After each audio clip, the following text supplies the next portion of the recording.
Good evening, welcome back to We're Not Really Here with me, Cel Spellman, full-time at the Etihad, and the full-time result is Manchester City 2, Fulham 0. Here to get into that game is Shaun Goater, Michael Brown and Sean Wright-Phillips.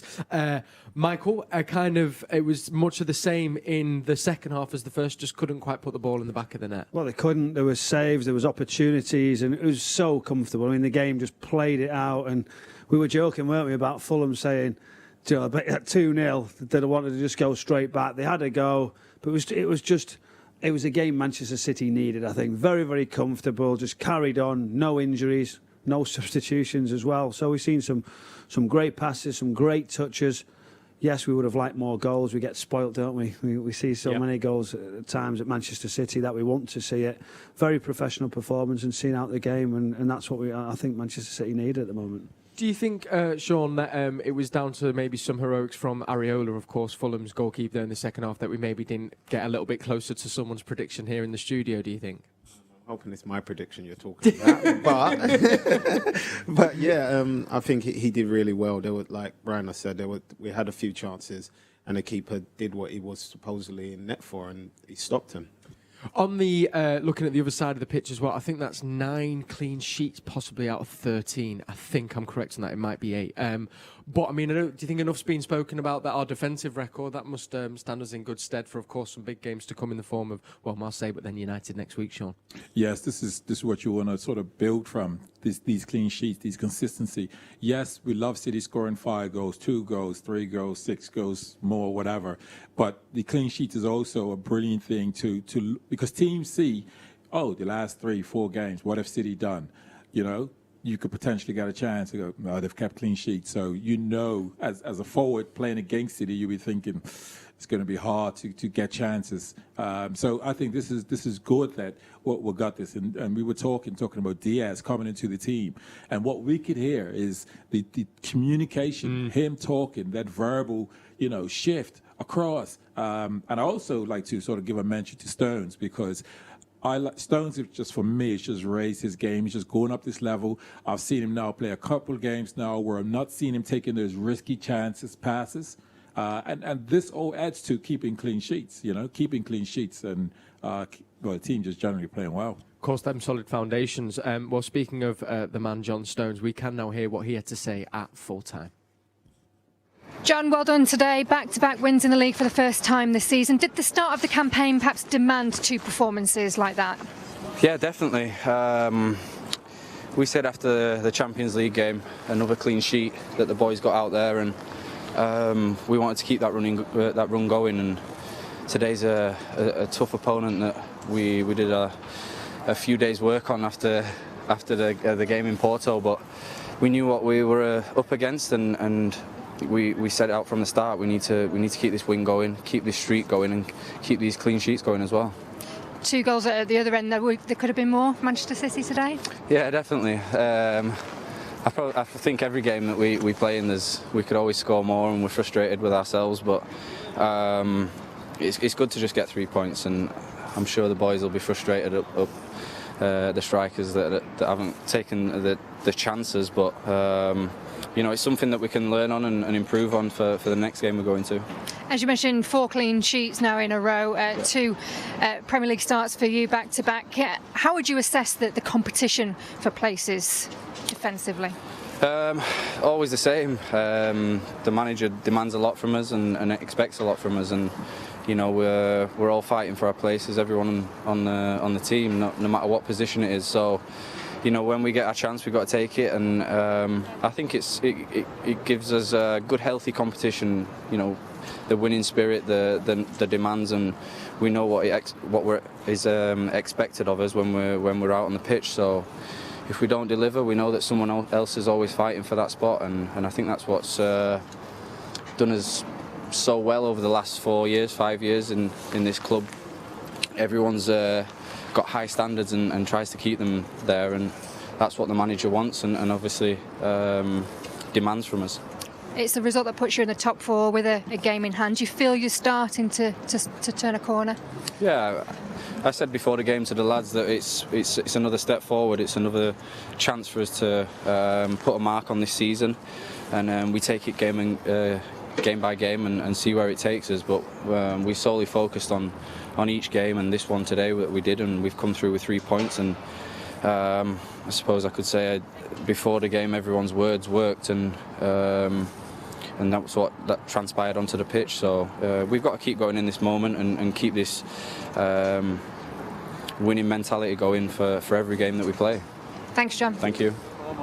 Thank you to John Stones there. That was him speaking at full time at the Etihad. Of course, he really is having a great run of games, as we said there, back-to-back starts and also those back-to-back wins, which we touched upon, Ronnie. But what do you think that says about where we've maybe been at playing-wise and where we're at now? Well, consistency is obviously key. You wouldn't have said that, would you? Manchester City have not won back-to-back games in the Premier League this season, which shocked us all. And it just says consistency, clean sheets. I mean, you can't get enough of those, and that's...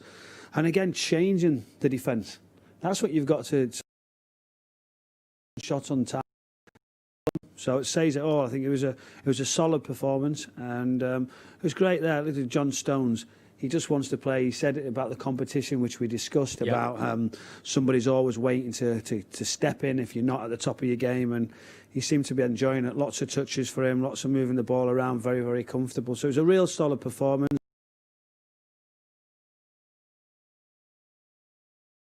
Into fourth in the Premier League.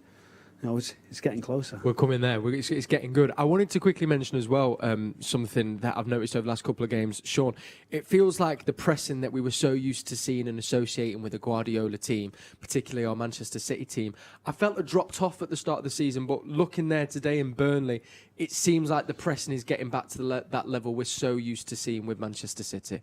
Yeah, most definitely. But I think at the beginning of the season, we all forgot that we never really had a break.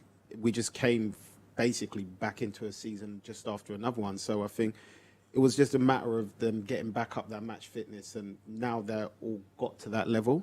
You can see the difference in the pressing, and it's showing for us because we're winning the ball back earlier and higher up the pitch. So hopefully we're going to keep on this run of games. We have Marseille in the middle of the week. We're not really here. We'll be with you. Cal Walker is joined by Stephen McInerney and a couple of other names that do escape me. And then we've got the derby next Saturday, Shaun. Looking at this next week now, of course, Champions League has been all but secured for us to go into the last 16. With the derby next week, what do you think is kind of on the players' minds, and what will you be wanting to hopefully see from the team in the middle of the week? Well, I think from the Champions League, I think it clearly shows with no substitutions today, Pep has got his team in mind, because we were always sitting there thinking that there's going to be a sub coming 70th minute, 75th minute, the 80th minute, and they were just like, right. And because we're clear now, I think there'll be a number of probably new faces, but he'll still expect that same level, that quality, moving the ball, zipping the ball, creating chances, and he'll still want to win, because even though it may be a different 4 or 5 players, just having that win again, that consistency, because you want to come back when you're playing into a team knowing that the last game we won, whether you was rested or not, you want to come back winning. So, and then I think the derby itself, it takes care of itself. You know it's a big game. As players, when we were sat in the dressing room, we didn't have to be told about the derby. It was just like, you're up for it. I cannot imagine what those dressing rooms are like. It must be hard, though, Michael, just that, knowing that Champions League has been secured, not to let your head kind of drift over to the game next Saturday and keep it focused on that middle of the week game. I think there's one person in Pep Guardiola which doesn't allow that, this football club. I mean, personally, I would like to see some of the youngsters get an opportunity in the week. I think it'd be really good for them. You have to respect the tournament. You have to play a strong side, but we might see a couple of faces, which would be great. And players who have not played to get up to scratch. And at that point, you look and say, well, who's going to play on Wednesday? Are they going to play in the derby? Are they not going to play? Everybody's going to be looking for that sort of team. Have we just seen it now? And that's why he's left them on the pitch. All these questions will be asked, and I'm sure there'll be a couple of changes. But yeah, it's great. It's great at Manchester City, scoring goals, clean sheets, and heading in the right direction. Consistency is what we've mentioned. And I mean, it was very comfortable, wasn't it, to be honest, Shaun? Yeah, it was very comfortable, but especially after they went 2-0 down, you didn't really see Fulham go into their shell. They still tried to attack, which made for a better game, do you know what I mean? Most teams would have just sat back and just said, all right, let's stop damage limitations sort of thing. And they didn't. They gave it a go. So hats off to Fulham for me. I think, I mean, speaking of the game, I think me and you, Sean, as well, we realised it must be an okay team, but actually I think they're a lot better than people give them credit for, Sean, and they actually tried to play football, which not many teams do at the Etihad Stadium. Yeah, most definitely. So, like I said, well done, Fulham and Scotty Parker. Okay, nearly at the end of the show, but we've got a couple housekeeping bits to tie up with to begin with. Mystery Blue. Mystery Blue. Now, Michael, you've been sitting quiet. Forgive me. I'm going to grab my phone because I've got a couple more guesses here. And Sean, I think this was one from you. We had a guess here from Andrew Broom. Thanks for getting in touch. You said Terry Cook, and did you think it might have been Terry Cook possibly? That was my second. That was your second guess. No, I'm trying to spread it out. Shall we reveal? Go on, Mike. Shall we reveal it? Shall we reveal who it is? Terry Let's Cook. Let's have a look. Is it Terry Cook? We can reveal today's Mystery Blue. Hey! It's the man! Oh, look at the hairdo, though. Oh, man. You got it all slick back. I've got it there, just enough if I want to do it. I'm keeping on to it, holding on to it.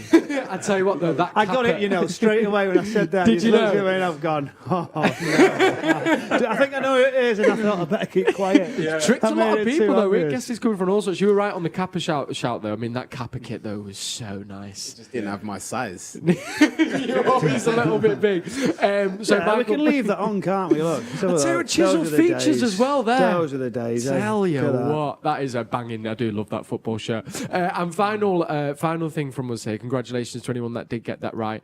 Our dad jokes. We've had a lot coming on. So Have we had some come yeah, in? can we do? Yes. Shall we do one more each? Yeah, mine was the funniest. Oh. I'm sure. Okay, here we go. So Sean, I'm gonna give you that one. Oh, are these new? Are these new? Paragraph. These are not new. They are. They are. Look at Oh, me. they are. Which is this is a high-end quality production. Thank you very much, Michael Brown. A lot of people behind the scenes. You can see at the bottom. I think we've wrote who sent in the dad joke. So this first one came from Carl Sprotston on Twitter. Shaun Goater is going to deliver that. Yes, here we go. Still 0-0. No Let's laughs, make us please. laugh, do you think? Have you read it? Oh, no. There you go. I won. Okay. Right. Why did the Scarecrow win the award? Or win an award, sorry. Because he was outstanding In his field. in his field. Heard it. No? Meg laughed behind the camera, Sean, if that... I tell you, they're at home. They're hilarious. They're absolutely buzzing. Thank you, Carl. All right, still 0-0. Unlucky, Sean. Michael, who's this one from? It's from Nigel Hurl on Twitter. Okay, go on. What is... I bought my wife a fridge for her birthday. You should have seen her face light up when she opened it.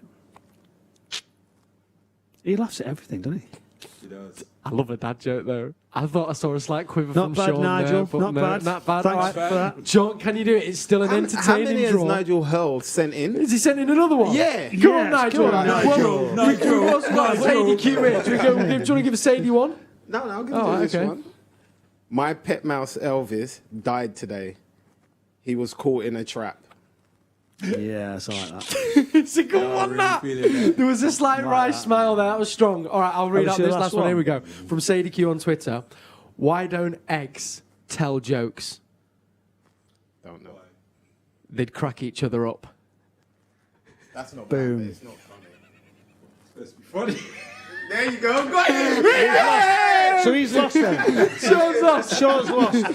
Finally. There we go. Sean cracked. There you go. I mean, that- I do, so they can win. Thank